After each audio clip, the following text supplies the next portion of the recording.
genuine fossil, Dinosaur X is a genuine fossil deck. Yes, this is IATD TV welcoming you into another deck profile, one that I have been promising for the last couple of weeks, ever since Battles of Legend officially released, and this is a Dino deck. Now, why I like this deck and why I wanted to build this deck is not because I saw the anime. I definitely didn't see Jim Cook, I think his name was, in the anime that played this deck, but I love fossils and I love dinosaurs and I have a massive collection of them, and so this kind of just fit perfectly in. So without any further ado, we'll start off the profile. So we start with 3 copies of Weathering Soldier. This is going to be our searcher for the deck to get us anything we need into our hand. It's a good target to send off Miracle Rupture and of course Foolish Burial as well. And this is going to get plays going if we need him to. Next up, a couple of one-offs. Sentry Soldier of Stone and Gorgonic Gargoyle. These are just to help give us extra monsters on the board. Sentry Soldier of Stone does it from the graveyard and Gargoyle does it from the hand. It just gives us another way into Anaconda. We have 2 copies of Nemesis Keystone. This is going to get our banished fossil cards after Fossil Fusion back in our deck and just give us that little bit more recursion that we need. 2 copies of the new Kawaki Meiru Supplier. Again, it's going to help us get a couple of monsters on board and just give us a little bit extra going forward. 1 copy of Doki Doki. It's just helpful, again, just special summon an extra rock monster and just help get the plays going. 3 copies of Block Dragon. We would be silly to play anything less. We can search it off Gallant Granite if we need to, but 3 copies gives us a good chance of hard drawing. Speaking of Gallant Granite, 3 copies of Parallel Exceed. It's the only non-rock monster in the deck, but it does help us because we're going to link summon quite a lot, and it gets us into Gallant Granite. And of course, if we're not going for Block Dragon off Gallant Granite, we're going to set this straight from the deck, Pot of the Forbidden. It's got an absolute stack ton of powerful effects. It can Forceful Sentry, it can Pot of Greed, it can Giant Trunade, and it can Raigeki, so it's a nice little toolbox of stuff that we can easily go into off Parallel Exceed. That wraps up the monster lineup. We go with 3 copies of Miracle Rupture. It's a great card for the deck. It's going to help us send rock monsters to the graveyard and fuel our Fossil Fusion. And also just being able to draw a card as well is value bonus.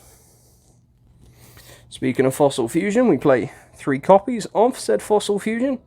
This is the key component to the deck. We're either going to want to hard draw it, search it, or use Anaconda's effect to duplicate it. And it's going to get most of our big fossil monsters on the board. 3 copies of Time Stream. That's going to help us ladder up our fossil monsters. If we start small, we can go into Time Stream and keep ranking them up, or leveling them up, I should say, as their fusion monsters, into bigger and bigger, and then hopefully end on a nice big one at the end. 1 copy of Specimen Inspection. This card's good, but there's just one too many hoops you need to jump through. So I think 1 copy is fine. It is searchable if we can jump through those hoops. But if it isn't, I wouldn't want to be bogged down with more than 1 copy. As for the generic stuff, 1 copy of Foolish Burial. It's going to help get our graveyard set up. 1 copy of Raigeki. It's going to help get their graveyard set up. 2 copies of Pot of Desires, just because we need that little bit of extra draw power. And I don't think 3 is the correct number, because you don't want to Desires into Desires or end up with an opening hand with 2 of them in there. So I think 2 Desires is the way to go. For our trap lineup, 3 copies of Solemn Strike. If we have to go first, it just gives us some counter plays. Speaking of counter plays, here's 3 more counter traps in Solemn Judgment. And then to round off the deck, 3 copies of Rebirth of Parshath. And again, all 3 of these cards, Solemn Strike, Solemn Judgment, Rebirth of Parshath, is just to help give us a play on our first turn, just to make sure that the board that they put up isn't too intimidating. Plus, as the monsters will go to the graveyard, it does help set up our Fossil Fusion for our turn. As for the extra deck, 2 copies of Skullbone.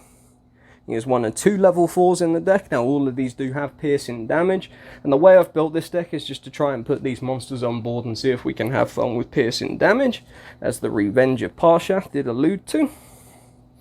We have 2 more Skull Guards. It's another one of our 4s that we can go into.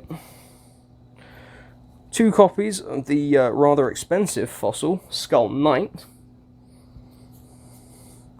We got 3 Skull King.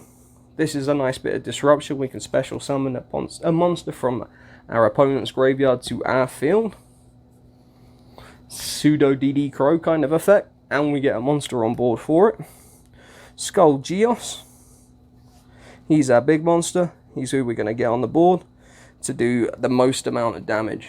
And of course, with piercing at 3,500, that's not too bad at all. And there's of course the Skull Kings.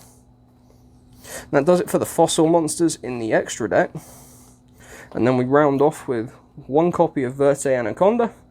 We've built this deck to try and get 2 monsters on board as soon as possible, so we can go straight into Anaconda and just don't have to rely on hard drawing that fossil fusion to be able to get any sort of level of plays going. Of course, we talked about Parallel Exceed and Pot of the Forbidden. Gallant Granite is what's going to go alongside that.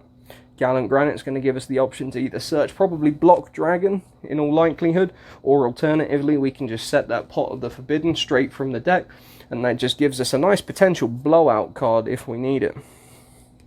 And then of course, Rebirth of Parshath, be nothing with Avenging Knight Parshath. Again, it's another monster with piercing damage, and that's why I put it in the deck. It just thematically seems to make sense. This deck wants to do piercing damage, so why not? Let's throw another one in there. Now, that does about wrap up the deck profile in and of itself. What I would say about this deck is it's just a fun casual strategy. I don't think it's going to do anything when you build this deck yourself. Don't expect to go 6-0 at any kind of tournament with it. You're more likely to go 3-3, if anything. But the cards in here look absolutely fantastic. The deck is fun as anything to play, and when you get off anything like from Avenging Knight Parshath to Pot of the Forbidden, or you do some serious piercing damage with any of your fossil whites here. Your fossil Skull King, Skull Yugioh, any of those that can put some serious damage on the board. Of course, you know, piercing damage has lost its way a little bit with Link Summoning, meaning defense mode is less of an option.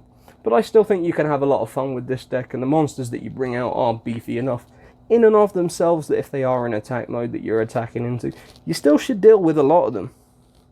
Anyway, that about wraps us up for this deck profile for today. I hope you enjoyed the content that you saw. If you did, give us a like, a comment, a subscribe, and a share with your friends. Anyway, this is IATD TV signing off. Peace out.